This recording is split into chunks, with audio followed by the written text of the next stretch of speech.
Hello there, you're watching The Pulse on the JoyNews channel. Coming up this afternoon, President Akufo-Addo gives clearance to pressmen to film his private residence at Chebi in the Eastern region following claims by the former chair of the Inter-Ministerial Committee on Illegal Mining that active illegal mining activities were taking place in the private residence of the president. We're live in the area as a presidential correspondent. Elton Brobe has the latest from that side for us. The president is also this afternoon reacting to allegations by an investigative team of Al Jazeera News Network that he has been dealing with some individuals working with a gold mafia, a cartel working to ship gold illegally out of the country. We'll delve into the details shortly. And a plea for help this afternoon. We'll tell you more as people benefiting from government school feeding program describe the quality of food being provided as poor as they plead with government to pay more attention to improving the situation. Fast, no meat, no anything, no egg, and the bonkut. Sometimes the soup is water. They are not cooking it well. We have the latest for you as some caterers across the country continue to stay away from feeding the school pupils. We'll get you the very latest shortly. And don't forget that the countdown is on to the NDC's internal primaries for both presidential and parliamentary. This afternoon, we'll put a spotlight on the Adentan constituency as incumbent Member of Parliament Mohammed Ramadan is facing stiff opposition from two other aspirants, including former ministers for gender and other individuals who are jostling for that seat. We'll bring you the latest here on The Pulse. The Pulse, as always, is brought to you by Global Communities Digni Lu, Affordable Safe Sanitation. Don't forget that we're on DSTV channel 421, GoTV channel 144. The latest is coming up shortly.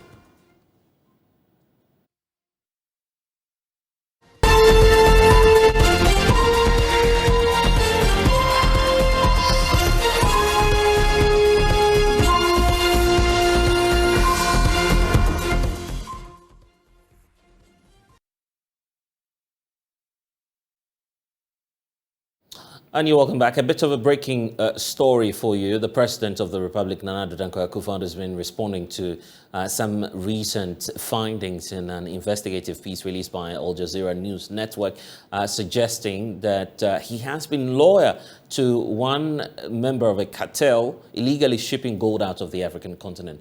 Let's get more from our parliamentary correspondent, Kweku Asante, who's joining us shortly to give us the latest on this. Kweku, if you're with us, what are the details contained in the statement? So, Blessed, first, you will recall that in that investigative piece by Al Jazeera, the investigative unit uncovered one person called Alistair Matthias, who claimed that he smuggles $40 million worth of gold through Ghana every month. He also alleged that government of Ghana gave him a certain contract worth $100 million, which in fact should have cost about $80 million, and that he then outsourced this work to someone else. The government official then pocketed $15 million of this amount, and then he pocketed $5 million. It did not end it there. He went on to allege that President Akufo-Addo used to be his lawyer and that he has such unparalleled access to the president.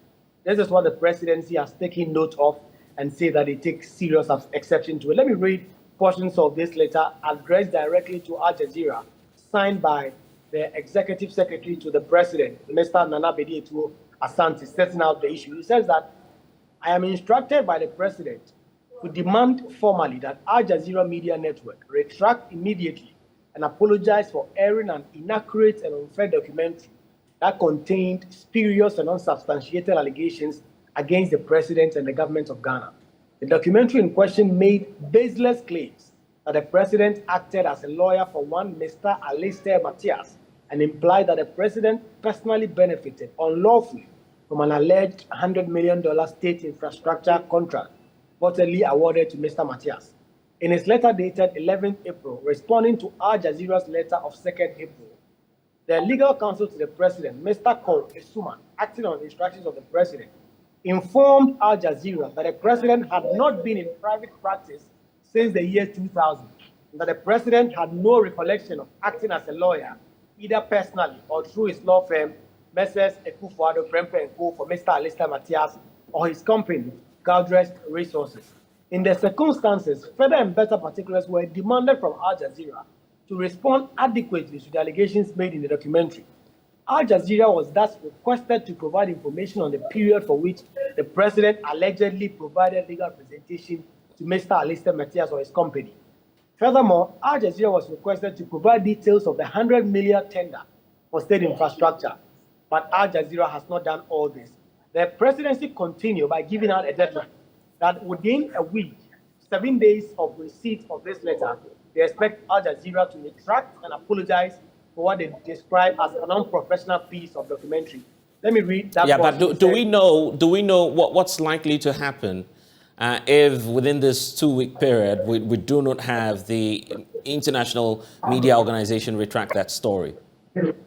That is the challenge. This letter by the presidency does not specifically state if the president and the government of Ghana wish to take any specific measures against Al Jazeera if they decide not to retract and apologize for the content of that documentary. It only gives them 7 days to retract and apologize, which will then mean that the presidency intends to take some decisions or some actions if after 7 days this retraction and apology does not come.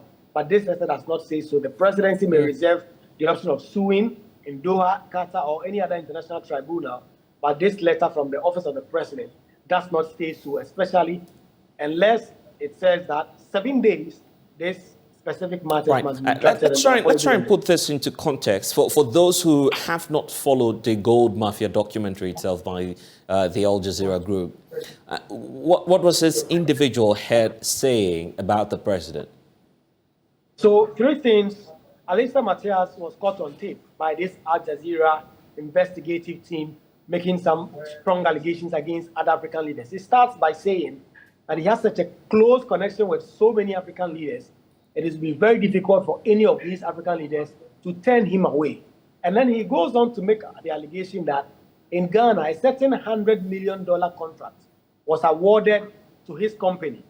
In fact, this contract was expected to be worth $80 million, but that it had been inflated to $100 million, and that the government, the presidency, will pocket $15 million of this. $5 million will go to him. It does not end there. He goes on to say that President Akufo-Addo used to be his lawyer when the president was in private practice, and that he has such a close personal relationship with the president.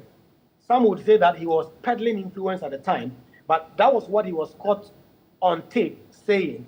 Al Jazeera then reached out to the presidency asking for a response. The presidency responded by saying that the president had not been in private practice since 2000, and that the president does not recollect that either himself or his law firm, Messrs. Akufo-Addo, Prempeh & Co., had actually represented this person in any legal matter in Ghana or his company.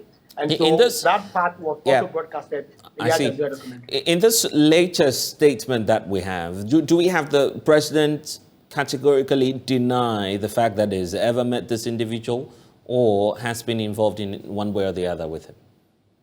So what the presidency does in this statement is saying that they refer to an earlier correspondence with Al Jazeera. They wrote a letter through the legal counsel to the president, Mr. Ko Baka Suman, who wrote to Al Jazeera responding to the specific content of the investigation. First, by saying that the president did not know Alistair Matthias.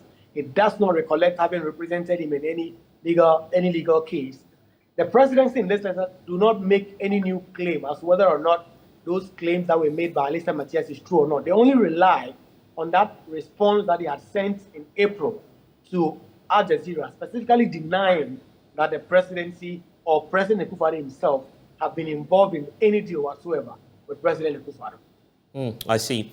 And there's a lot unfolding on this. Grateful that you've been able to give us the latest quick Asante monitoring that document released from the presidency earlier today. But the president himself has been fighting off a number of claims, starting off with, of course, his decision to allow pressmen to film his private residence earlier today when, of course, He allowed that based on some claims that Professor Frimpong Boateng was making earlier in his interministerial Committee on Illegal Mining report, claiming that parts of the garden of the president was used actively for illegal mining activities. Today we are getting a sense of how the president's garden is looking like. We'll be getting more shortly from Elton Brobe, but first let's hear from of course, court correspondent Joseph Akable, who has details of what it is that Professor Boateng has been indicating, pointing out in that report. We'll get excerpts of what it's been said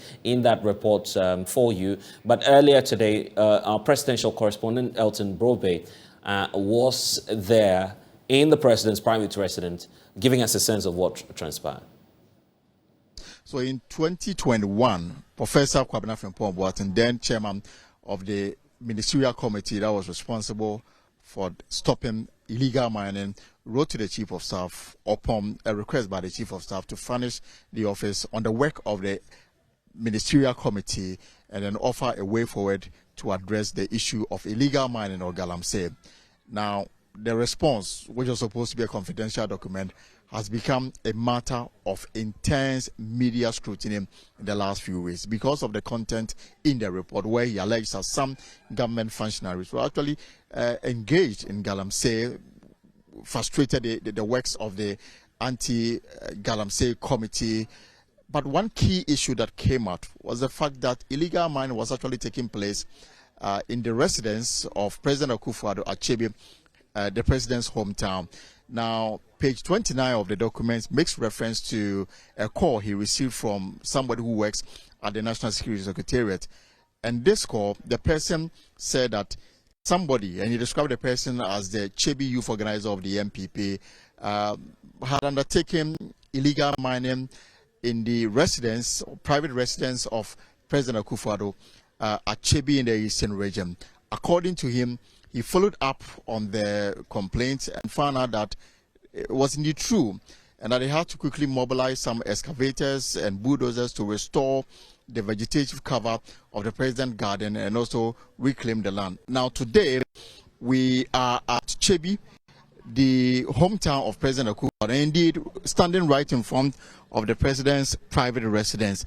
Now we're going to take a look inside the residence and to establish whether or not something of that nature actually took place. One of the households is here with me. His name is, you are live on JoyNews. What is your name? My name is Christopher Akurumolga. And you are a member of the household of the president? Yes, please, I am. Right, so this residence that we are standing in front of, can you describe who occupies this residence? Yes, the place is a residential area for the president. And actually, we have an old lady who stays here by name Antiefia. And then we are also here 24/7 for security reasons. Right. So you want to walk us into the residence? Yes. Let's go. So we're going to walk into the residence of President Akufo-Addo. This is you can call it the village house of the president here at Chebi in the Eastern region. So this is the compound. Yes, this is the compound that we have the security post here. We have the security post here, which we have national security and then police in the house here 24/7. Okay. Yes. And then on our left is the main residence, isn't it? Yes, and that is the building you can see over here. Yes. All right. So this house sits, if you like, on a 1 acre land. Is that what it is? It's about 1.5 acre. 1.5 yes, acre. Yes, Right. land. So yes. apart from what we are seeing here, is there any other land that belongs to the president within this premises, or this is all that there is? Oh, I think that's the only place that belongs to the president, and I think yes, you can all see. Yes. So the complaint is that, according to Professor Frimpong Boateng in his document to the chief of staff, he received a call from a national security operative, and in this call, the person said that the Chebi youth organizer of the MPP was undertaking illegal mining or galamsey, which had resulted in the destruction of the president's garden. Can you point us to the garden, which is in reference here? Yes, I may say we don't have any garden in the house, as we can all see. We can all see this palm nut trees. That is over about 40-something years or 50-something years that we all came and met. And then there are big trees that are here that even the president himself is somebody who really likes trees and those kind of.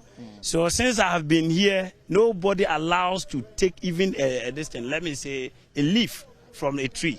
Let's move forward. And indeed, what I see in front of us is perhaps a very open area, which could best pass for the garden of the residence of the president. Could this be the garden that Professor Frimpong Boateng made reference to, that it was a place that this youth organizer of Chebi undertook illegal mining activity that destroyed part of the garden, and he had to bring in excavators to restore the vegetation cover of the garden and also reclaim the land? Could this be the place that he spoke about in this document to the Chief of Staff? Yes, I think maybe this is all what we have as his land. You see, so we don't have a special garden that we said we have a garden here. It's a compound. And then actually, that is all what we can see here around. You know, there's nothing been changing in the house here. So if somebody is here to say there was a garden and there was a galamsey mined out, we can all see the difference between a mined out area and somewhere that is not mined. All these trees is a typical evidence to prove to everyone to know that these trees is more than about maybe 40-something years, which is older than my age. But let's look at this place. This place is quite bare. From where we are standing up to the wall, it's quite bare. Yes. And this could at best pass for a garden in the residence. Okay. Has there been any mining activities or activity within this compound as far as you've been here as one of the households of the president? Not at all, because looking at what I want to even say, looking at the gate, where is the excavator going to pass to the house? So I think I can lead you to go around the whole place to see for yourself as to such this thing that he's complaining of has indeed taken place. For how long have you worked in this house? Oh, I have been here for almost about, let me say, 7 years. 7 years. Yes. So between 2020 and 2021, you were telling us that there was no point that illegal mining activity took place in this compound. Not at all. Not at all. The security are here 24/7. So how can the security be here and then we allow people to come in that we are coming to do galamsey? What is the purpose of the security being in the house? What about beyond the walls of the president? Yes, I think we can fly even if a drone or any other to go around to see whatever that is around the surrounding. Nothing of that nature. There is a house that is just, at the back of the yard. And I think that place doesn't belong to the president. So what is, when we heard the news about the matter in question about the president's residence being turned into an illegal mining site, how did you receive it as a member of the household? I was very, very shocked with that high positions carrying themselves so low to that extent of telling lies. And I see it to be a serious propaganda, and I don't see what sense in it that there is a house here and then with the trees here up to this stage, and I don't know how we were being able to dig the gold, remove the trees, and then brought the trees back again. So the trees here speaks for us, and I don't think we have to. Yes, the trees here and the surrounding itself speaks for us. Does the president come here often? Oh, okay. For security reasons, I cannot disclose that. All right, thank you very much. Let me also engage some members of the party who are here. We have so many people. We have so many people from Chebi, and I want to believe that they are members. Excerpts of what transpired earlier when presidential correspondent Elton Brobe visited one of the president's facilities. We're not sure if this is the facility Professor Frimpong Boateng was referring to in that report, but there's a need for us to have a conversation on this. I want to bring in now Dr. Solomon Owusu. He's a mining expert joining us all the way from Colorado in the United States of America.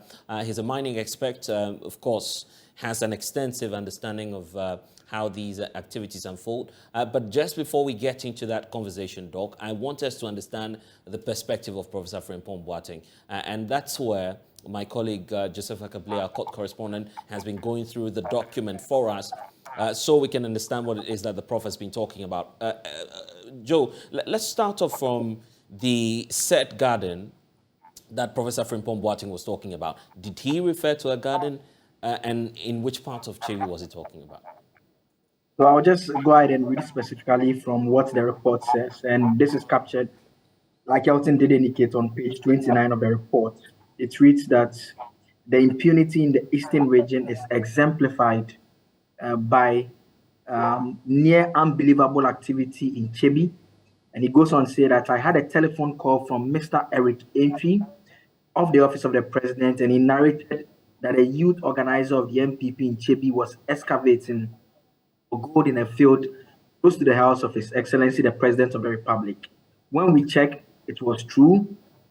Indeed, part of the garden of the president had been affected. Apparently, the president did not know about this. Did he say close? Did he say close to the garden, or parts of the garden? So he says two things. He says two things. The first point he makes is that excavation was being done in a field close to the house of His Excellency the President. Okay, so a first point is established that close to the garden of the president, there was some activity going on there. And then he proceeds to point out another point. Yes, he says, when we checked, this was true. And he says, indeed, part of the garden of the president had been affected. Apparently, the president did not know about this. We quickly dispatched a bulldozer and an excavator to the area to reclaim the land and vegetate it.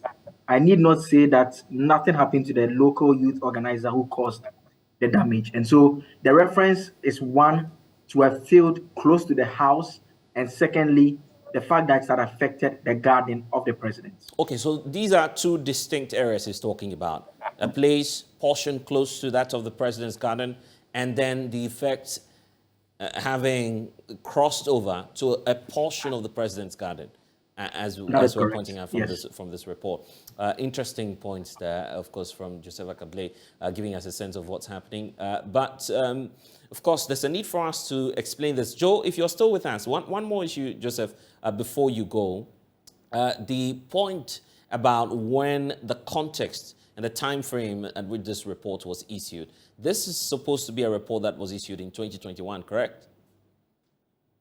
This report was submitted in 2021. Right. The other difficulty with this particular document is that in terms of the recollection of the events, it is not dated. So, for instance, the reference to the Eastern region and the president's residence and all that, a specific date is not given to that particular incident, except that we know that this report was authored and submitted to the presidency in March of 2021. Yeah, so at least a year would have passed. That for yes, I mean more than a year. For sure. That for sure. Thanks for joining us, Joseph Akable, our court correspondent. Of course, going through excerpts of the accusations being made by Professor Frimpong Boateng. I want to bring in now Dr. Solomon Owusu joining us from the U.S.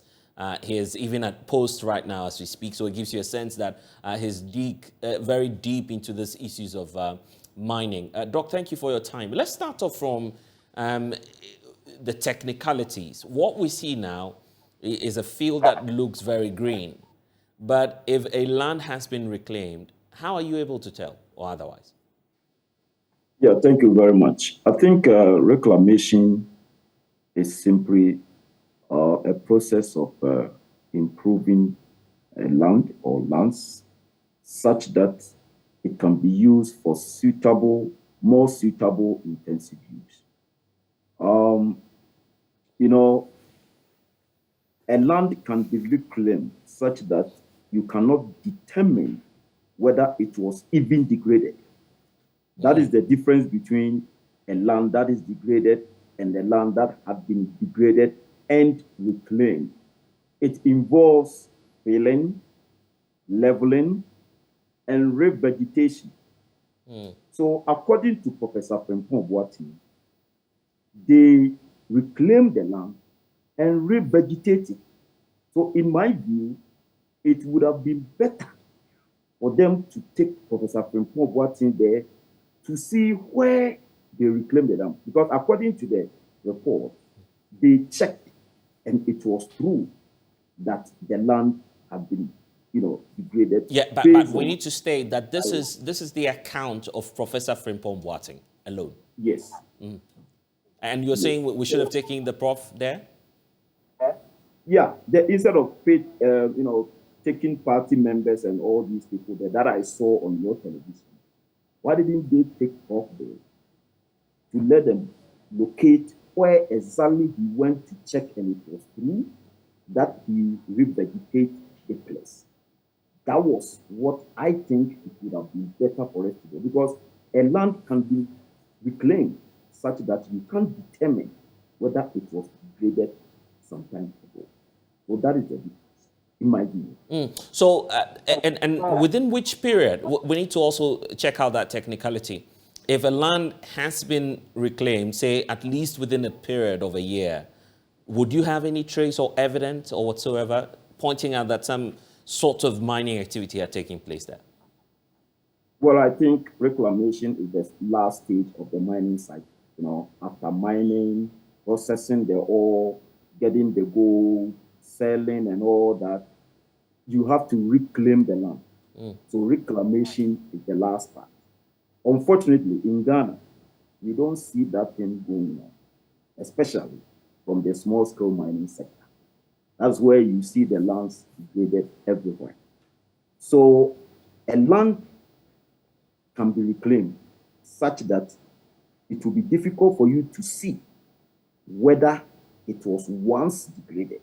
And that one, they can send an expert there to check, right? They can send Professor Frimpong Boateng there and send expert as well to check and give an expert opinion on whether it was once degraded or not. I think that would have been fair for Ghanaians to know whether what Professor Frimpong Boateng said was true or false. My brother, there is a saying that if the crocodile comes from beneath the water and come and tell you that the crab's grandmother is dead, you should believe the crocodile, right? Because the crocodile stays in the water with the crab and the crab's grandmother. So it is coming from a renowned professor who was appointed as the chairman of the Interministerial Committee of Fully Government. I don't think he will say all this without providing evidence. According to him, he has evidence to substantiate all the claims. So why don't we allow him to also be on the field and show us where it was mined and reclaimed? That's my view. You've been, of course, practicing elsewhere. You look at the example, for instance, from where you are, the United States of America, and what's happening in our part of the country. Why do you feel that things are going out of hand in terms of how we are handling the mining sector here in our country? Mining is something that is providing food on the table to millions of people. A lot of people don't know, especially small-scale mining. Apart from those who operate the small-scale mining, their colleagues, their immediate families, the other people that they support, all the financial aspects come from the small-scale mining. It is something that is difficult to eradicate right away. Unfortunately, our leaders are not looking at finding pragmatic solutions to address the negative impacts associated with the small-scale mining. That is where we need to focus. Because, my brother, out of the 16 regions, 13 regions, about 13 regions, small-scale mining and galamsey are everywhere. So it is difficult. Why don't we engage people with the requisite knowledge and experience to come up with solutions to help the nation? At the end of the day, if Nana Addo succeeds, all of us have succeeded. right? And that is what we all should avoid politics in this Galamsey matter and focus on the solution. And for you, where lies that solution? I think I've said it several times. One, we need to come up with a methodology that we can. You can see me right now. Yeah. I'm at work. I just came to office to run this interview, and I'll go back to the phone. We might go there. Where I work is a good. We might go, but we don't pollute. We don't degrade lands, anyhow like the way we do in Ghana. We can come up with standard operating procedures that they can follow to mine in environmentally friendly manner, in a sustainable way that they can mine, protect the water bodies after they reclaim. Because look, if you look at the photo that you are showing at your background, yeah, you mean the president's garden? Yes, you can see some heaps. If you go to a typical Galamsey site, you can see the heaps. After they wash, the sand is still there, right? They have dozers, they have excavators. Can we come up with a way to cover those dugouts with the same sand and also bring maybe some clay or topsoil or loam soil or everything to spread it out, grow some trees or whatever? There are so many ways we can do it. But these people are not ready to listen to the people who have the knowledge to have. And that is where we are having the problem. Look, in my view, the report that Professor Frimpong Boateng wrote, 90% is true, maybe 10% or 5% is false, and he didn't include certain things. I see it to be irrelevant based on the fact that he needed a report, a progress report, to give to the next minister to improve on what he did. It was not about expressing your frustrations and reporting people or whatever. We need to get a pathway, a solution to this problem. And as a professor and chairman of IMC, what did you do? What has improved? That is where we need, and that is where he needed experts to help him. Anybody who saw the truth and came up with the truth that he had written, he boycotted, he opposed the person and all that. He fought with me, you know about it. He fought with me, he fought with a lot of people because he was not ready to listen to wise counsel in terms of mining. He is a specialist in cardiology and all that, we all know. But as I'm sitting here, I don't know anything about medicine, right? So if you give me a medical responsibility, I need to engage people who have the knowledge and experience to help me to succeed so that the whole nation succeeds. And that's what he failed to do. And now he's reporting the people who were, frustrating him and engaging in all that. I don't see the report to be relevant. We should bullshit the report and move on. But the germane issues he pointed out to about how, for instance, the mining industry is being handled here in our country. Is this something that you're conversant with? Oh, yeah, because, my bro, I work in the mines in Ghana, Gophos, Kappa. I worked there for 6 to 7 years before coming here to do my master's, PhD, and all that, right? I know how mining is operated in Ghana. Galamsey, when I was in secondary school, was a sector. I was doing Galamsey to feed myself, to pay my school fees. Really? Oh, yes. Vacations. You won't see me in the house in the morning, in the afternoon. You will only see me in the evening. I will go but that time we were not using excavators and all those, sophisticated equipment. We were using just shovel, spools to wash and, those kind of things. And now the Galamsey has been mechanized. So we need to also find solutions to address the negative impacts associated with the mechanized small-scale mining. And that's what the government is failing to do. Chasing the Galamseyers, arresting them, that is not the solution, my brother. The work they will do. But let's find a way a methodology that they will follow to ensure that their work is environmentally friendly. But the government, for instance, we need to go, but the government, for instance, has spoken about the community mining scheme, which is a more sustainable way of dealing with the problem. You don't believe that that's the way to go? I don't believe. Brekuduka is my good friend, and sometimes we talk. The difference between, my brother, let me tell you, the difference between community mining, licensing small-scale mining by the individuals, and then the galamsey illegal mining is that, one, the galamsey, they've not registered their companies.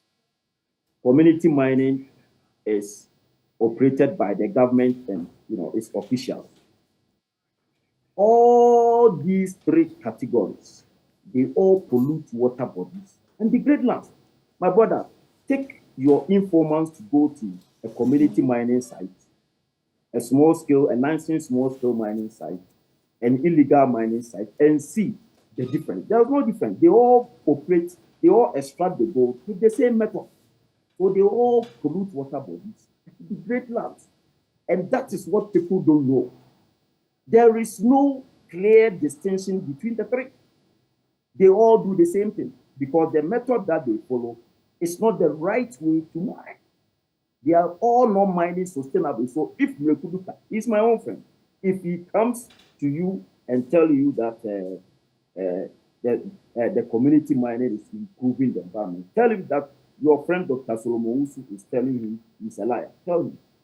Yes. Nobody can convince anybody in the country that the community mining is a solution. It's a more formal way, right? It's a more, I would say, formalized way of knowing the people involved, knowing the site, the license and all that. But as far as pollution and degradation is concerned, you can't distinguish between community mining and galamsey. They are all the same.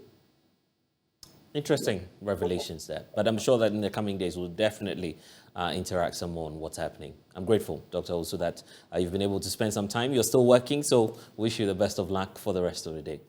Dr.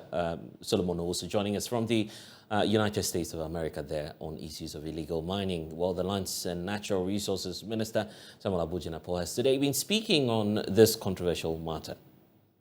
Headed by President Akufo-Addo will not countenance that. The president will not countenance any interference. If there's one person who's been committed to this fight against illegal small-scale mining, it is President Nana Addo Akufo-Addo. I've worked with him closely, and I mean closely and closely, and I do know that his commitment to this fight is totally unflinching, and indeed it will be scandalous, and it will be far-fetched, and it will be impossible for President Akufo-Addo to interfere in the fight against illegal small-scale mining. Indeed, on the contrary, he is the man who's giving me all the courage, who's giving me all the strength, who's giving me all the backing and authority and mandate to go frontal in dealing with this.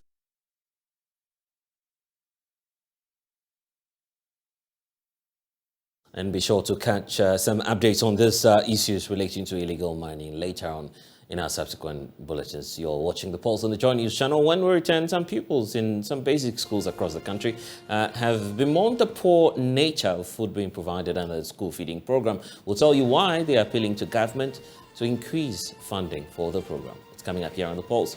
Please stay.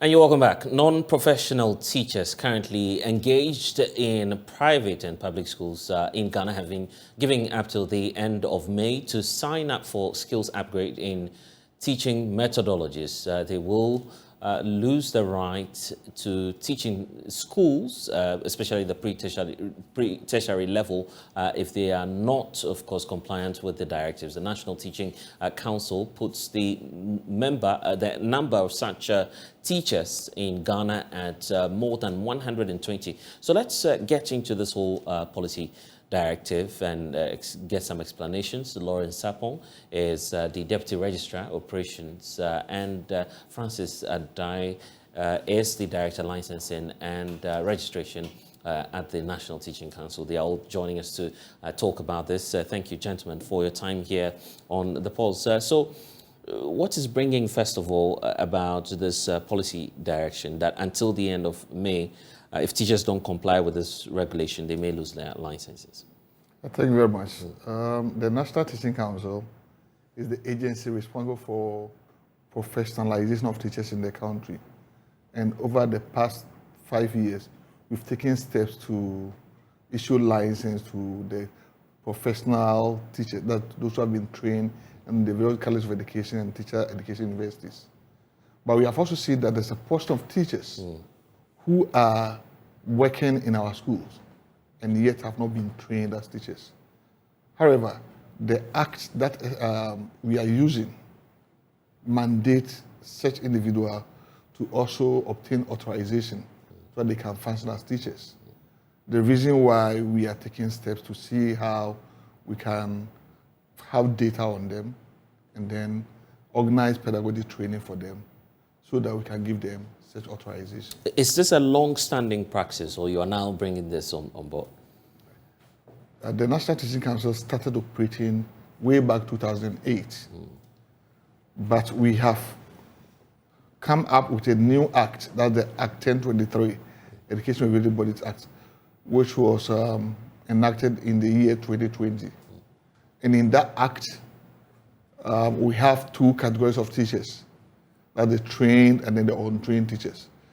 The untrained teachers, if you look at the section 80 of the Act, it says that there are some people who have not been registered under the law, and yet the board of the council can give them such authorization to teach in our schools. So it is the description or the prescription in the Act 1023 that mandate the council to issue such authority. So for now, what would you say about the requirements that you need from these teachers to be compliant, to comply with the directives that you're giving? Thank you very much. Those who are non-professionals, some of them are graduates, meaning that they were not trained as teachers. They have not done any teacher education program. Say they have not been to the College of Education, right, to get that professional training. Right. And then we have also those who have completed polytechnics, that is technical universities, and then we also have those who have completed senior high schools. Some of these non-professional teachers have these qualifications. They are mostly seen in private schools. So the minimum qualification to be enrolled on this program is the senior high school certificate. That's the minimum? That's the minimum. Okay. So if somebody has done a degree program but it is not in education, that person is required to do a 1-year postgraduate diploma in education to become a professional teacher. But if somebody is SS graduate, then he must do a 4-year degree program in teacher education to become a professional teacher. Is there any particular reason why you're being strict on this regulation now? Yes, because we want to maintain high level of professionalism in the teaching profession, and also improve upon learning outcomes. So if you go to other professions, if somebody is not trained in that profession, he cannot practice. So for us at NDC, as a regulator of teaching profession, we want to ensure that the learners are taught very well and learning outcomes are improved. That's why we want to ensure that these things are implemented in schools.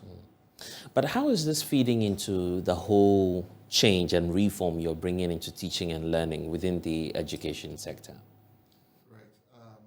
agree with me.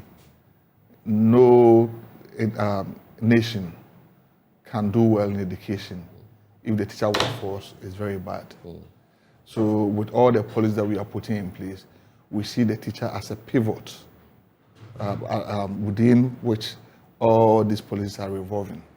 So to get a right teacher in the classroom will help us to achieve the goals that we want to achieve. We have the education strategic plan. If you look at it, it's about quality education delivery. To have that quality education delivery, we need the teacher who understands the trends and the diversities among learners in our schools. So you can't just have somebody who has completed SHS or went through to do probably a course without the intention of becoming a teacher, only to find themselves in the classroom. I always make this analogy. Imagine you are traveling from Ghana to Abuja, and then the announcer in the flight make an announcement that I'm sorry to inform you that I'm a trained pilot, but believe me, I will take you to your destination. Then you have to say your last prayers. Yeah. So that's the reason why we want to see that the one handling our children or our learners in our classroom is somebody who is well trained and understands the dynamics of child development and can use different strategies to support the child to learn. Otherwise, all the interventions that we are putting in place will not help us. But the teachers also complain, or those who write the exams complain that, well, the marking scheme, the score and everything is a bit really high for them. You know? Yeah, I think there are two different issues. Yeah. This particular group that we are talking about, they're already in the system. Okay.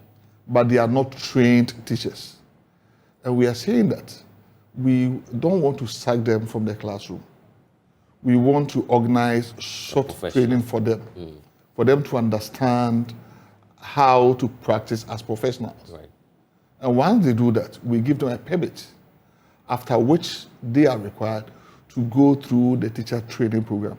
So within a period of 3 to 4 years that they are practicing as teachers, they have this permit, which also give them that assurance that they can practice as teachers while they try to professionalize themselves. And that's where Francis mentioned that if you are a first degree holder who doesn't have education certificate, someone like MSc Mathematics, BSc Biology, you may have to go and do postgraduate diploma in education. But the question is, what kind of skill would this short course give you? Because some would say, okay, I say teach science. My background, all my studies throughout my life has been in the science field. So what skills do I need again, just to teach people what I already know?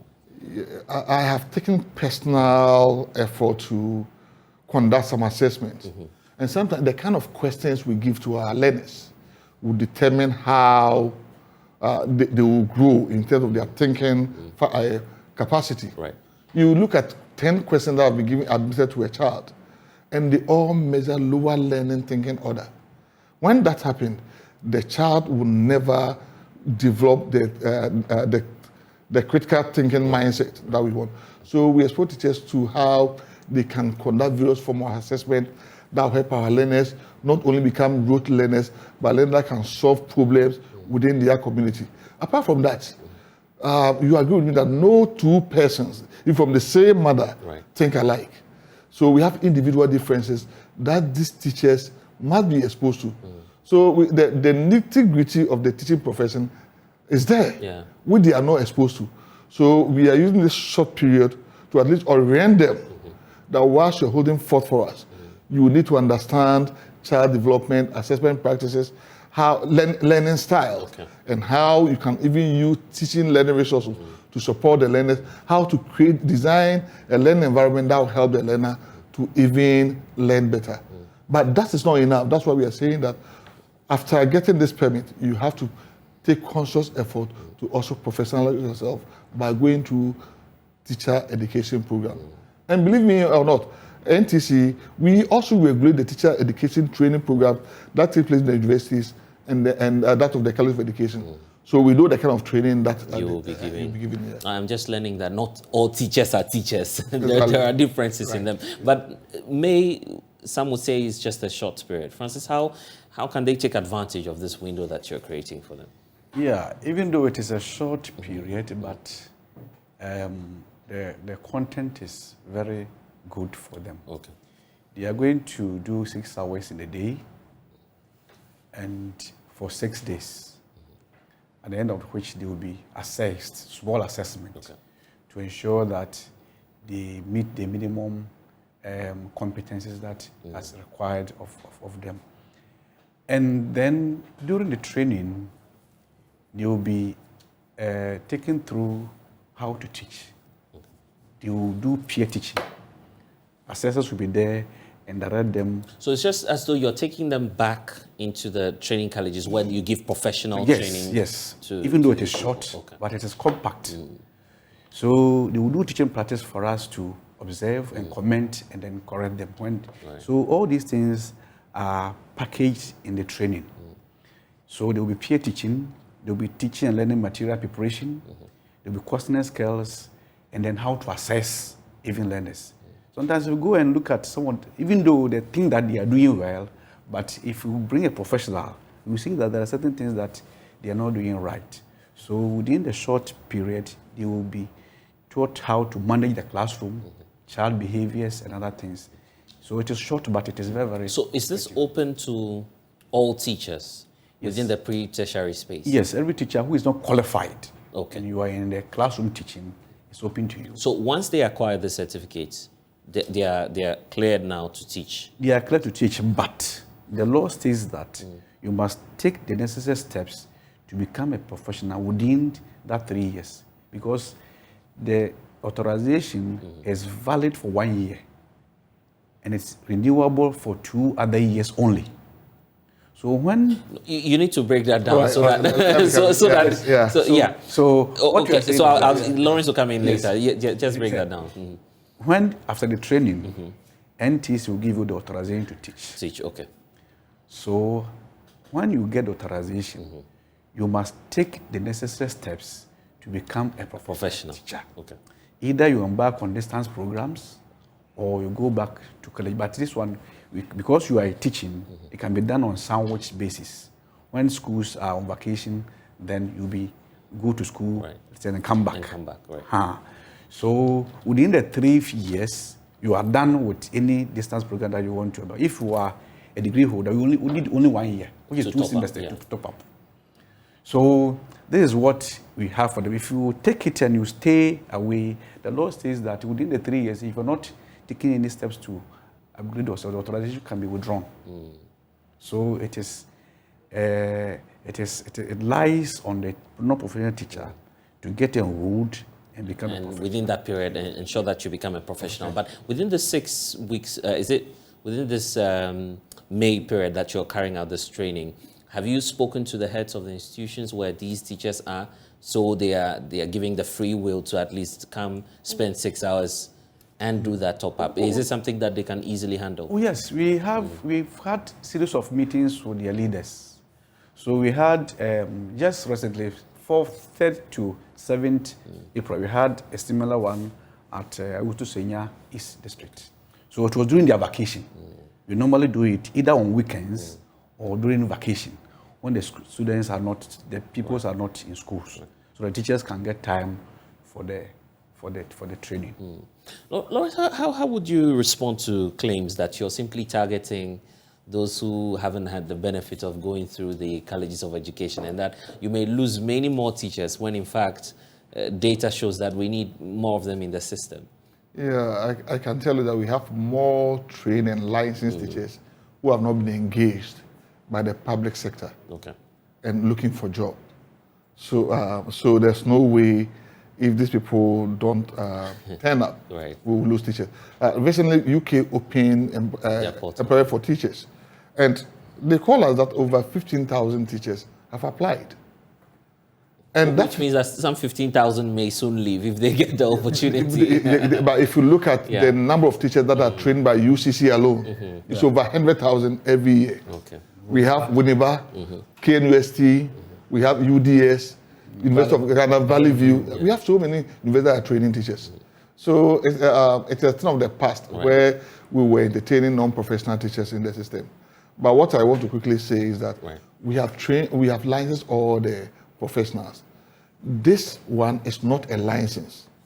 It's a kind of permit that we want to give to those that we used to call people teachers who are already in the system. So it's like some temporary permit. Certification.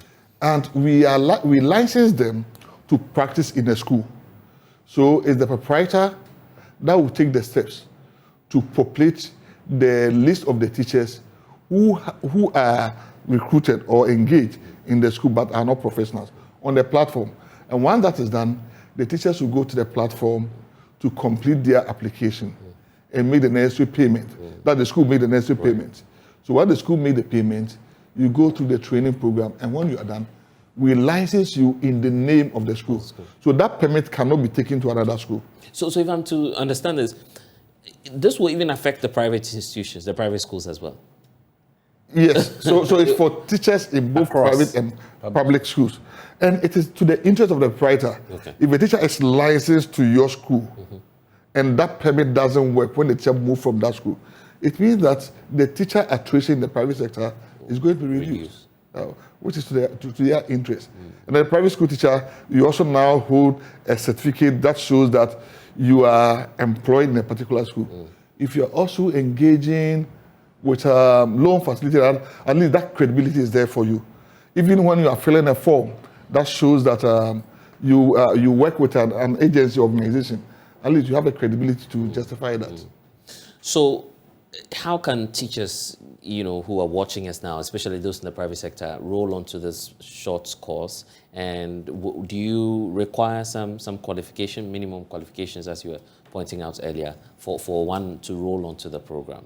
I think France has mentioned the minimum qualification, but the most important thing is that these teachers must be teachers who have been engaged by school owners, whether in the public or private sector. And they must hold a qualification not below SHS.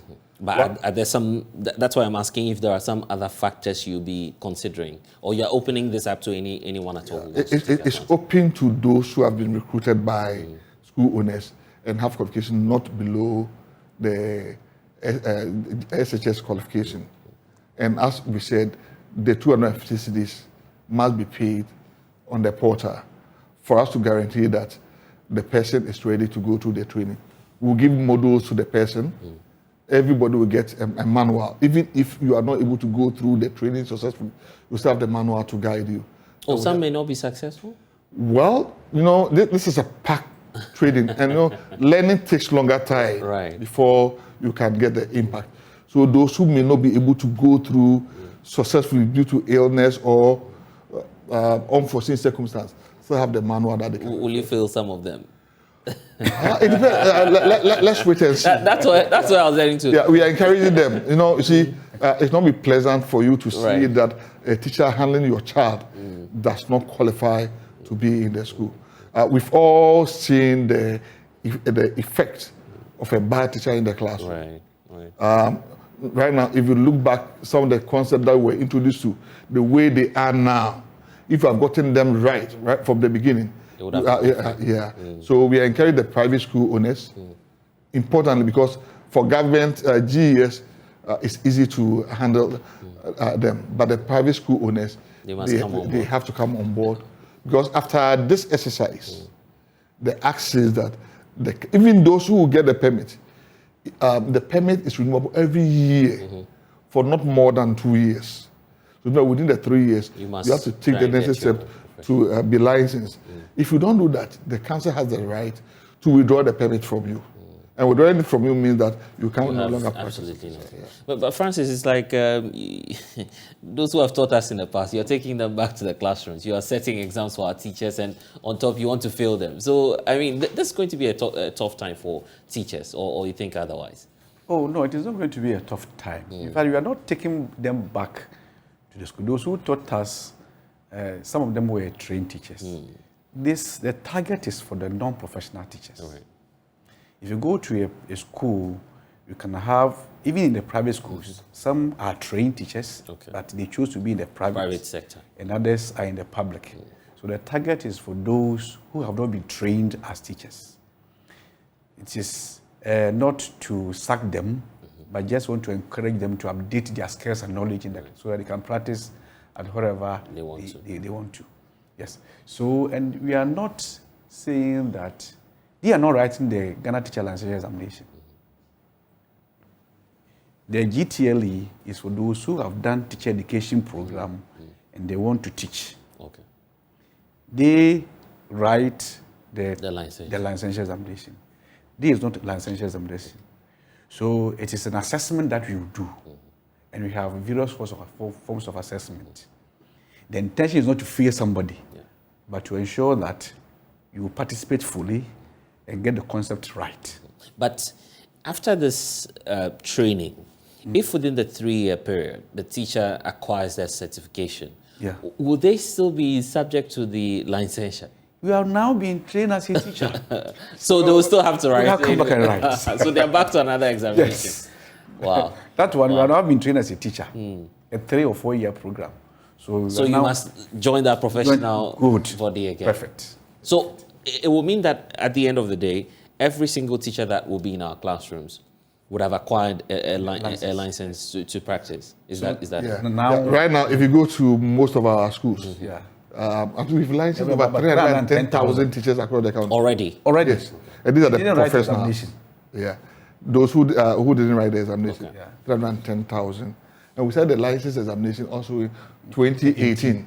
And every year, not less than 50,000 people write the exams. So I can say that majority of the teachers in Ghana are now licensed teachers. Right. Myself, I have my license. You also have I'll come for my too. I'll come for my too. If we're a teacher, I would definitely join. I'll definitely join and come for my life. It's a good time now to be a teacher. Obviously, because of the reforms that we're seeing. We need to wrap up. What will be your message to those who are watching us who may want to be a part of the course? Let me start off with you, Francis. Yes, we are encouraging all non-professional teachers and then proprietors to register. They should go to the portal. You've sent the letters already. You should go to the portal and then register their teachers and then pay the required fee, which is 250 Ghana cedis, for the training and for the certification, so that NTC will not come and say that, oh, we don't have the authorization, so leave the classroom. No, we don't want to do that. You should all be encouraged to go to the portal and register, and then for the training and then for the authorization. Right.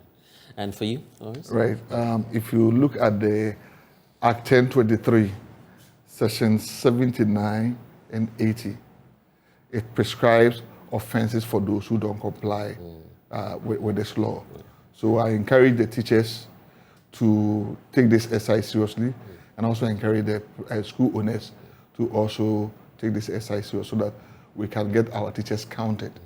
And I'm sure that in the coming days you'll be engaging them as well, or you've already engaged. Oh, we are still engaging them. Definitely. And I'm grateful to Lawrence and Francis for joining us, giving us a sense of what you need to do as a teacher. But let's stay on the education sector, because pupils in some basic schools have bemoaned the poor nature of food served, and that the school feeding program, my colleague James Kwesi Afeji, has been to some schools here in Accra to measure the effect of what's happening. So we've been to some two public schools in Accra, and what we have picked up is that all two schools, the caterers in all two schools have reported to work. In fact, and where we are right now, we may not be able to identify the school because the officials that we have been speaking with would want it to remain so for the fear of victimization, what they call victimization, since they have decided to defy the odds of the national directive. But they explained to me that the reason why they have decided to defy the odds is for the interest of the students. The indication we have is that they have reported to school and they are feeding the kids. As you can see, the school we are right now is serving the children banku with okra soup, actually. And so that's what they are feeding the kids. In the other school we went, they would not allow us to take any form of interaction or visuals from what is happening, but the assurance they gave us is that the caterers are actually at work and feeding the children. We can interact with some of the children to know what they feel, whether they actually know the caterers are not supposed to be at work at all, and they are what they feel about this whole dish that they have been. Please, yes. You have heard that they are supposed to be on strike. Yes. But are they on strike? No. Why? Please, because the food that the caterers are cooking for us is not good at all. They don't bring for us yam and koto breast stew. No meat, no anything, no egg. And the bonku too, sometimes the soup is water. They are not cooking it well. The beans and the rest of the food too are not good at all. They should cook for us yam and cotton breast stew. The beans, they like bringing beans, and the beans too is like water. There is no oil on top. There is no plantain, and the rice too, the stew is too like water. There is no some kinds of things in the stew, so I like it to be comfortable so that I can eat it, and I don't eat it always because of how they cook it. So today, what were you given? I did not eat the food. Why? Because I've eaten, I've buy food, and I've eaten. And because of how they do the food, I can't eat it. But you know what they were supposed to eat today? Yes. What were they supposed to eat? Today they ate banku. They don't bring jollof always. It's once a while. And the banku too, the soup is once a while that is thick. Always is too like water. So what do they put on it? Is it fish or meat? Nothing. Wow. Yeah. So today's own too had nothing on it? Yeah. It will affect me by not eating because my mom doesn't give me enough money to come to school. So by all means, I have to eat the caterer's food. So to really affect me. So if your mom doesn't give you money, would that mean that you will not come to school at all, or you come and go hungry? I'll come. But some of my friends, if I ask them, they give me, so I can come and go.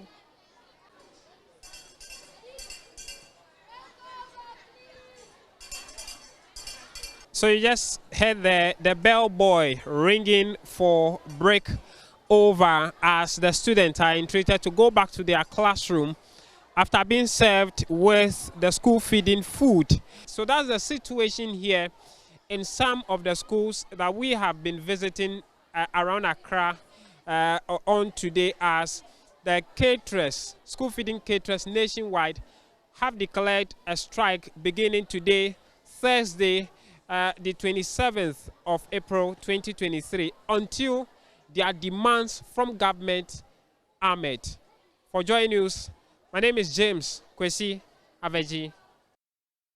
Love News has been visiting some of the schools in the Ashanti region, which reveals that some of the caterers under the school feeding program are yet to resume work. Pupils in state environmental, experimental and some of the class house schools around the area amongst the schools where students were served lunch on Wednesday, but the leadership of the striking caterers are not perturbed by, of course, the defiance by other caterers. There's more in this report.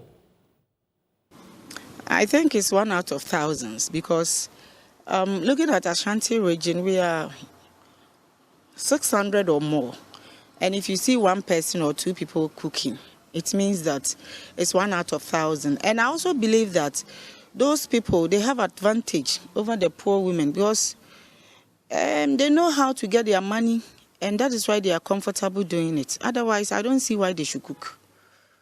Have you been able to confront these women, and what was their reaction? What did they tell you? Yes, personally, I asked one woman, and she told me she can't wait to. She's having some stuff there, like she has some beans and then some rice over there, and she wouldn't want to throw them away just because we are on strike. So she would rather cook for the children, and that is why she's cooking. Oh, no. A lot of them, majority, about 98%, they are poor. Those who can be on their feet and cook, they are about 2% out of the 1,000. And so we believe that there is something going on. Otherwise, I don't see why you will cook at this time. You don't know how much they are going to pay you. If you cook this time, it means that we are going back to the third term, the 3 terms. Because we have last year third term 1, we've cooked the first term, and now this is the second term, making the 3 terms. So are we now going by 3 terms before one term is paid? No. And I don't think those women really understand what is going on. So we can't force them. Oh, but you went around. You said you saw 2 people. And so if you have a whole Ashanti region and only 2 people are cooking, then it's not significant. It's not significant at all. And we thank God that. But we are pleading with our leaders that they should give these poor women a listening ear. Because they are bitter. They are in pain. I know that teachers go on strike and they give them a listening ear. Why are they refusing to give these poor women a listening ear? I believe elections are coming and they will still need these poor women to go down there and do those donkey work. And I'm afraid. So for the 4 weeks that you've withdrawn your services, you've not been invited to any quarters to listen to what you have? Nobody. Only threatening. If you don't cook, we'll take the screw. If you don't cook, we will deduct it. And these are kind of words that we hear from them. But what pains me most is that those who are doing that, they are old people. They've enjoyed their life. And now they want to provoke the younger one and then go away. And I don't think they love even MPP. If they want MPP to be in power again, they will never treat these poor women this way. Because they are going to also treat them bad coming this election. They say it. And that is why some of us are voicing out for them to hear. And yesterday, Ghana joined the rest of the world to mark Intellectual Property Day. The focus this year is on women and intellectual property, acceleration, innovation and creativity. In studio with us, we have Dr. Carriage Bessa Adan, who's with the Ghana IP office. Dorothy Habada is Principal State Arts in the Ministry of Justice. Thank you, ladies and gentlemen, for joining us. Let's start with the ladies first, obviously. So, but you know, when the issue about intellectual property comes up, very often you find people working in the marketplace and others, outside the corporate world, let me describe it that way, not taking a key interest in what's happening. But why is it so important to us, and what's it all about? Maybe they don't take so much keen interest in it because they don't understand it fully. So it is important to us because IP generally is a part of our everyday life. If you look at everything around us, from the music we hear, from the clothes we wear, from the mics we use, from the cameras that are shooting us right now, everything that we interact with actually boils down to IP, if we will look at it in the real sense of the word. So that's why it is so important that we recognize what IP is and then take advantage of what it is in order to help us enhance our businesses and all of the other areas in which in very simple terms, is there a way to break it down for the average person to follow what, of course, IP, intellectual property, is all about? Okay, so copyright and IP generally, forgive me. Yeah, it's fine area. Because it's a component of it. So yeah, why not? IP generally are creations of the mind. So if you create anything in your mind independently, we say you have your intellectual property in that regard. Right. And how that works is that there are 2 main areas of that. So there's intellectual property, and then we have the industrial property area, and then we have the copyright area. The industrial property area deals with the innovations, the inventions and all of those, while the copyright area deals with the creatives, the literary and artistic creations generally. So we have the music, the audiovisual works, the computer softwares, and the music Yes, under the copyright. And then we have the patents, we have trademarks, we have industrial property, we have plant variety under the industrial property area, to list a few. There are many others. So basically, this is how they operate. And each of these areas are actually tools created for IP creators or authors to make economic gains from their work, because it gives you protection, sole independent independent protection, or how do you call it? The word just skip my mind. But independent protection for a specific duration of time that only you can use or take advantage of the IP to make economic gains. In contravention of which, if somebody else does use the work in any way, they would have infringed on your right. You see, so it gives you sole protection for a specific duration of time where only you can enjoy the economic benefits from that work before it falls into the public domain when it does. We'll be talking about, for instance, the law and what it provides for individuals and how they can take advantage of it. But this year, 2023, Dr. Special focus is on women as well. Why women? Why do we need to include them in the conversation? Yes, thank you very much. Before I go to that, just a minute to convey this message from the Registrar General, Madam Grace Ama Isahak, Mrs., to thank the gallant women who took part in yesterday's event. There was an event yesterday. Yes, we appreciate their participation. Yeah, so it's been known globally that usually more attention is given to men who innovate in the area of their businesses. You know, if you talk about all the technologies. We feel it's the men who are doing it, but the women are also there. The women are also there, but they are unsung heroes. So this year, the UN decided to, focus on women because we feel that they are doing a lot, day-to-day innovations and making our work better, service delivery, even in the home, some women can make sobolo, one can also make another sobolo. But if you do taste, you realize that probably Hajia's sobolo is always nice. and so people don't pay attention to that. So from that point, just elevating it to the next in terms of packaging it, and then giving it an indicating or a logo that will identify or differentiate Hajia's own from another kitchen. Women can take advantage of that and enter into the world of commerce. So that's why the focus is there. Now, as we move forward, and of course, if we're to send a message across to the world of what they need to know about IPR and some of the interventions that are yet to come, maybe I should start with you. What would you want the public to know as we celebrate this year's IPR Day? What I would want the public to know is that IPRs are property, just as they are called. They are called intellectual property, and so they are property that should be looked at as such. Value what you do, value what you create. I know in our parts of the world we are very creative. We want to do, and so when we do, what we seek to do is to publicize what we do without thinking of the effect of publicizing too soon or publicizing not in good time.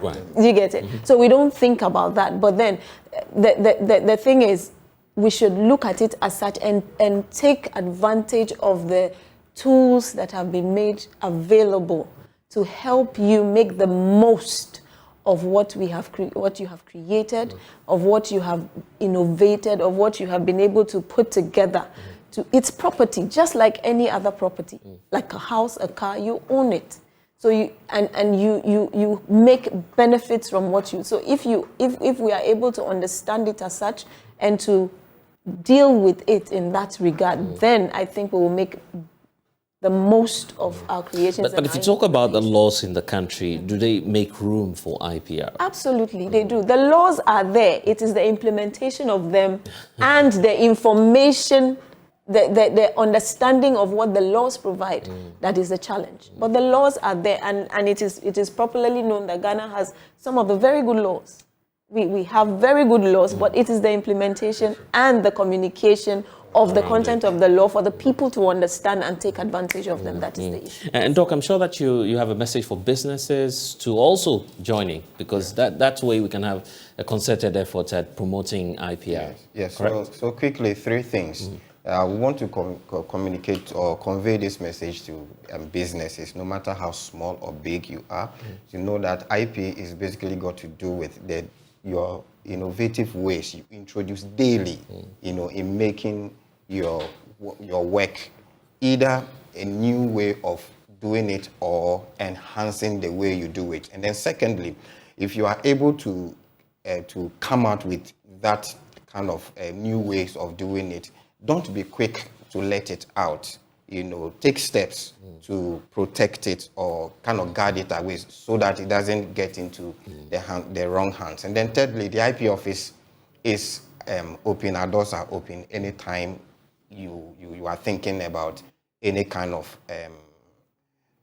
endeavor and you want some help to know how to go about it in terms of protecting your IPR. Kindly come to us. We are ready to help. And is there a website? Is there a place they can get, or they can just come over to your office? Just come to the Registrar General's office together. Yes. And I'm grateful that you've been able to join us. So that's what you need to know about IPR. But back here in our studios, don't forget that on the 1st of May, Joy FM will give listeners the opportunity to gather while away some time and also make some new friends on the holiday. The event is called the Drive Time Family Sip and Paint with Lexis Bill, which will be held in Accra at one of the areas that you are about to discover. Now, some of the activities will be sip and paint. You have card games, a lot of fun going on, drafts or worry, and some dancing as well taking place. We'll have Lexis Bill join us here on the polls, but we'll do that after this break. Please stay.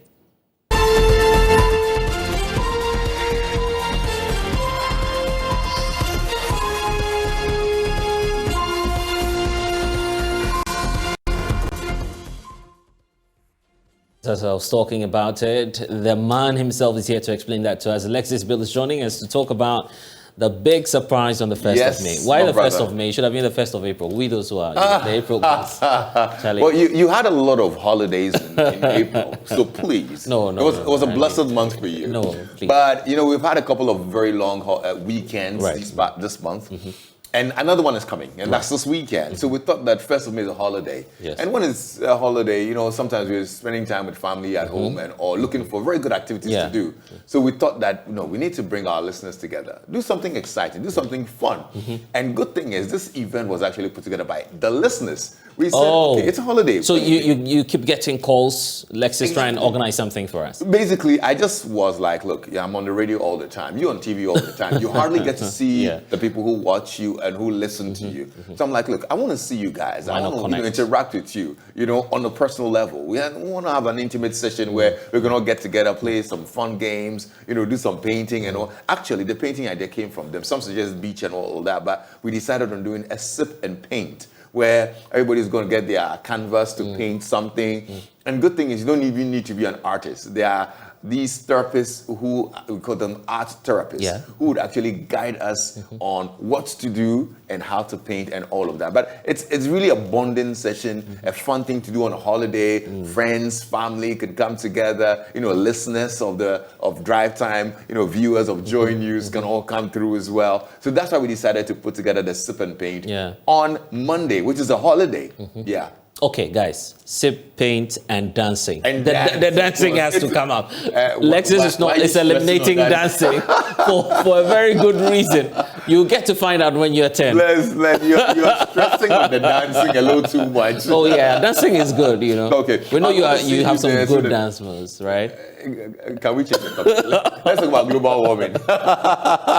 But anyway, of course, yeah, it will be a good party for everybody, for the whole family. And good thing about painting is mom, dad, the kids, everybody can join in. So all you need to do is to get your ticket for 120 Ghana cedis, and it entitles you to your painting, your canvas, and everything. We get some finger foods as well. I mean, you are part of the party, absolutely. So if you're listening in, if you're watching us right now and you want to be there, you want a very good way to spend your holiday, just come over to the Villandro Residence. It's in East Legon, just around the underbridge, okay? Villandro Residence in East Legon. You get your tickets for 120 Ghana cedi. Just send your Momo or your payment to 0593 038842. That's the number, 0593 038842, and that's it. Get your ticket and come join in, meet wonderful families, wonderful people, network, and a good day to spend the holiday. We'll be dancing. Lexus is going back on radio. Lexus is going back on radio. So yes, certainly. Thank you so much, yeah, Lex. very excited to see you. And of course, for those of you who want to do the after party, it's on radio. So we'll do that. But now we're back to the politics, and indeed we're at your election headquarters. Don't forget that the incumbent MP for Adentan is facing some stiff opposition. My colleague Samuel Mbura has more in this report. Conferences like this and promises made by government and commitment made by government must be backed with action. Sometimes it is quite disappointing to know that government can make very beautiful commitment to, afforestation, make very beautiful commitment to protection of the environment, and yet at the blind side of all Ghanaians, they become the leaders of the environmental degradation. For me, that is duplicity, and that is hypocrisy, and that is bad faith. That is not taking the people of Ghana seriously. Apologies for that wrong insert. We take you now back to the story. Created in 2004, the Adenta constituency is predominantly a middle-class residential area with a mix of urban and rural settlements. The New Patriotic Party was the first to win the seat when it was created. It, however, in the 2008 elections, lost to the National Democratic Congress. In the subsequent 2012 and 2016 elections, the MPP regained the seat, but in the 2020 elections, lost to Mohamed Adamu Ramadan of the NDC. And as the NDC goes to polls in May to elect its parliamentary candidates for the 2024 general elections, all three aspirants are certain of winning the contest to lead the party. The incumbent MP for Adenta constituency, Mohamed Adamu Ramadan, has already declared himself a winner of the primaries and goes further to pledge his support for John Mahamed's candidature. There are two other people contesting you, but for me, I want to speak on behalf of the people of Adenta. The 2,774 delegates have all said that we are giving you 100% in Adenta constituency. Choboy, it goes without mention. It goes without mention that on the 13th of May, I would plead with you, let us all go, let us take the ballot papers, and let us observe, let us keep our eyes at the top. Let us all listen to what the scripture says. The scripture tells us that I and my Father are one.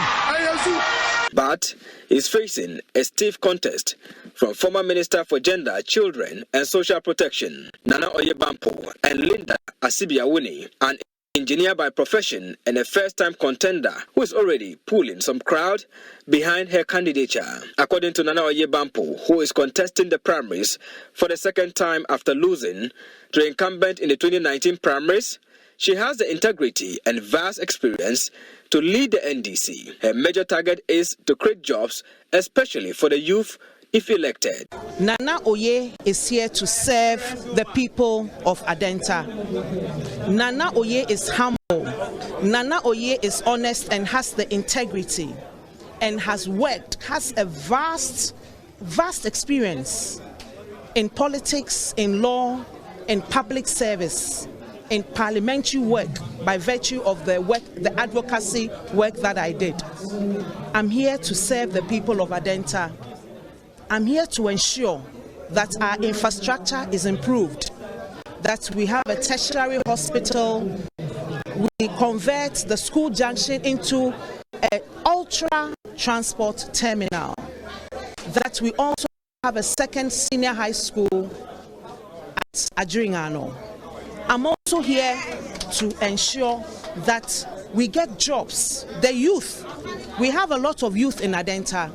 I'm here to procure jobs, to help create jobs for the youth in Adenta. On her part, Linda Asibiawuni believes responses from the delegates have been positive because her message resonates with the people. I believe that the campaign has gone very, very well. The response from the delegates in the Adenta constituency has been very positive, generally across board.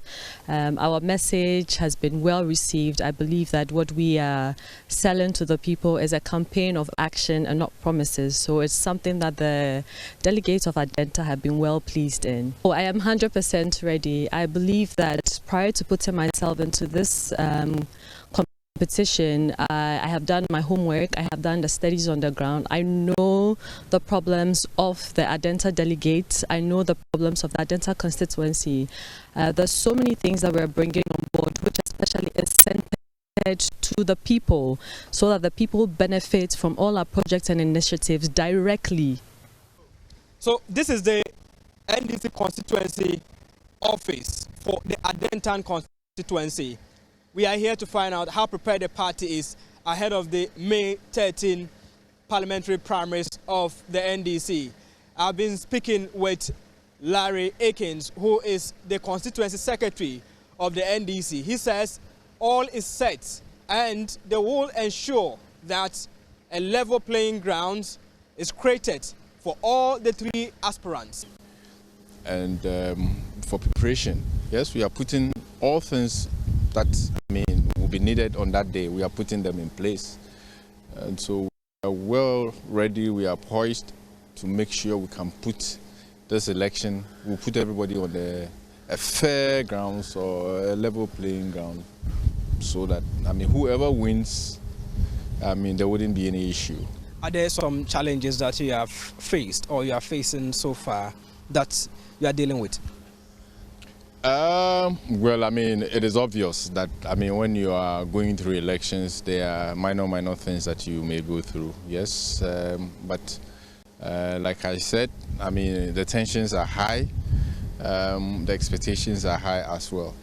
But we believe that we are also ready for whatever uncertainty may come. Overall, the Adenta constituency has been a competitive and a swing seat between the MPP and the NDC, with both parties winning the seat at different times. It is therefore one of the hotspots to look out for in the upcoming NDC parliamentary elections. Reporting for JoyNews, Samuel Mbura, Adenta. Polls. I am blessed Sogah. Log on to myjoyonline.com for updates. As we wrap up, we leave you with a prelude to the Joy Corporate Worship. Pastor Michael Niabuse has a message for those of you who are looking forward to that event. Afterwards, it's Let's Talk Showbiz. Thanks for watching. We'll see you again tomorrow.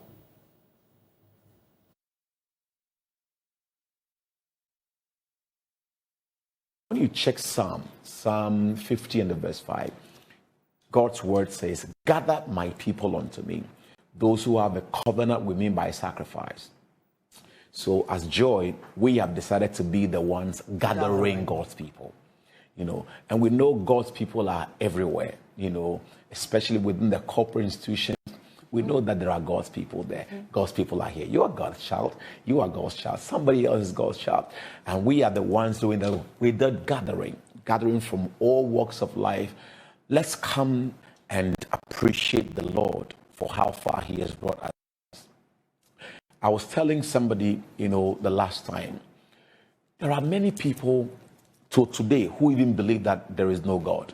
They are still arguing, the existence of God. Right. Some are doubting God ever exists and so on and so forth.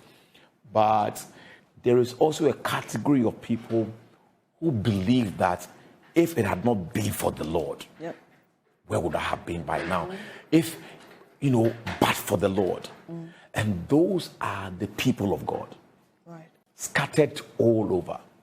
And so if you are a child of God, you are a people of God, then you are the reason why we are gathering ourselves together. multimedia believes in the grace of God. Like you said, Christ at work. Christ at work over here. And we believe that everyone we interface with, those we interact with, and those we do business with, if we believe that God is our success, we want to make sure that you have Him as your success as well. So come, let's join our hearts together. We're putting everybody together, our audience, our clients, those who do business with us. And when you were talking about the different categories of people, and it just occurred to me that for many of you, this may be the program, or this will be the program that you get to experience and get to have that connection with Christ, because we're not only coming together for the sake of coming together. We are gathering, you said, unto the Lord. So He will be there. He will be there. Right. I mean, the Bible says that God inhabits the praises of His people. So you come into the presence of the Lord with your praise or with a heart of gratitude. And I do the same. I do the same wherever 2 or 3 are gathered in the name of the Lord is there in their midst. All roads will lead to IMF Royal House Chapel, just as Obechebi Lamte Circle. And there's a lot of space. Those of you who don't know the new oil dome, because some people may be worried, right? You know that maybe it's huge. We can accommodate all of you, so please come in your numbers. Exactly, come with your family, come with your friends. It's a Friday. Let's ease into Saturday. You know, gently. No worries about too many engagements and all that. I know Saturday is busy for some of you, but at least you have some time to dedicate to God, free yourself. And then we will be worshiping. MOG and Celestine Donko will be leading us in worship. Definitely. These are guys who are totally giving to worship. They are worshipers to a fault. I have encountered MOG. I've encountered Celestine Donko since 2012. Is it? Yeah. And I know that she has a heart to worship. When she takes the stage, takes the microphone, you would worship. You just love the Lord, fall in love. And that's why we have chosen them to actually headline, what we're doing. But of course, apart from them, there are going to be other music ministers who are going to be leading us, for this wonderful time.